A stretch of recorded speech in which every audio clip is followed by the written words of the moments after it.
All right, let's wrap this up. Sorry about that. I got a phone call that interrupted this whole thing. So I'm not technologically sound enough to figure that out. Anyway, so we dug this ditch. America dug this ditch through Panama to make a big shortcut. It was super strategic, super important when it came to military applications because, man, we could zip right through there if we had to, and we could block it off from other countries doing the same thing.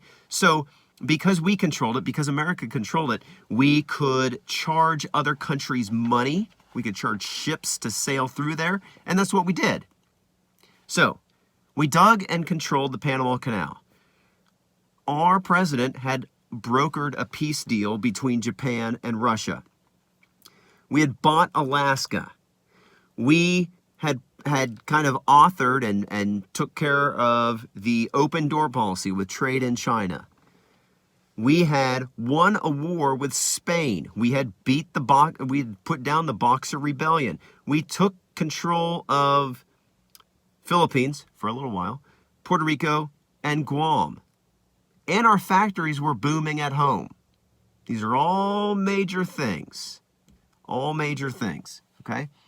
And one last thing here, or two last questions. The Monroe Doctrine. Monroe Doctrine was written by James Monroe, one of the first presidents of America.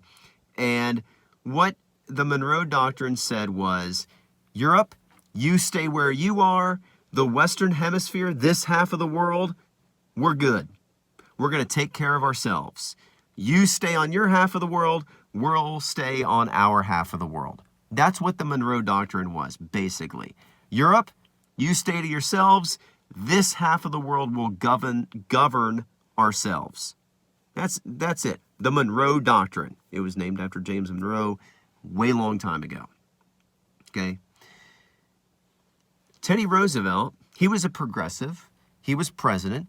When he becomes president, he adds something to the Monroe Doctrine. He calls it the Roosevelt Corollary.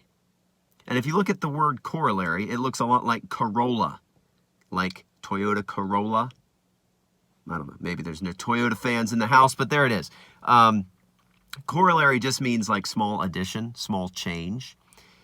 That's what the Roosevelt Corollary was. It said, yes, we agree with the Monroe Doctrine. Europe stays where you are. This half of the world will control this half of the world. We're good. We got it. Leave us alone. But it also said this. This is America speaking. South America, if you need any help, we'll come down and fix it for you, whether you want us to or not. You mind your own business, Europe, and hey, South America, we'll mind your business too. So if there's stuff going on in Bolivia, stuff going on in Brazil, stuff going on anywhere in Central or South America, America will step in. The United States will step in and take care of business, whether we're wanted or not.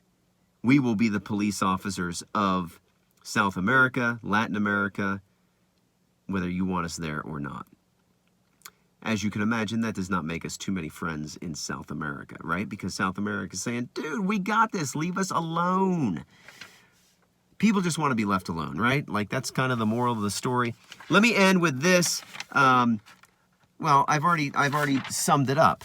All of these things combined, the Panama Canal, buying Alaska, the Spanish-American War, open door policy, Teddy Roosevelt getting the Peace Prize, Nobel Peace Prize for ending, working out the trade deal, or the peace deal, the open door trade policy.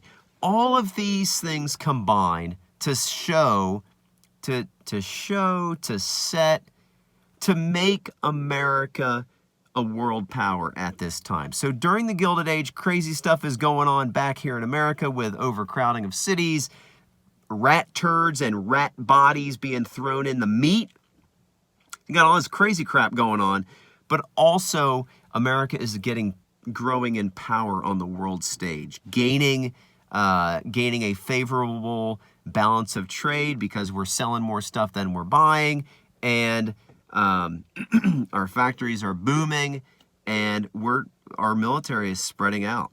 growing more powerful because as we gain these strategic locations, as we dig this canal, as we gain Alaska, as we get Guam, Puerto Rico, we're able to build bases there, spread out, gain control over more parts of the world. America was growing as a dominating force in the world. So that's that. We will not have a quiz this week. If you have questions, let me know. Email me. Remind. I miss you. Hope you're doing well. See ya.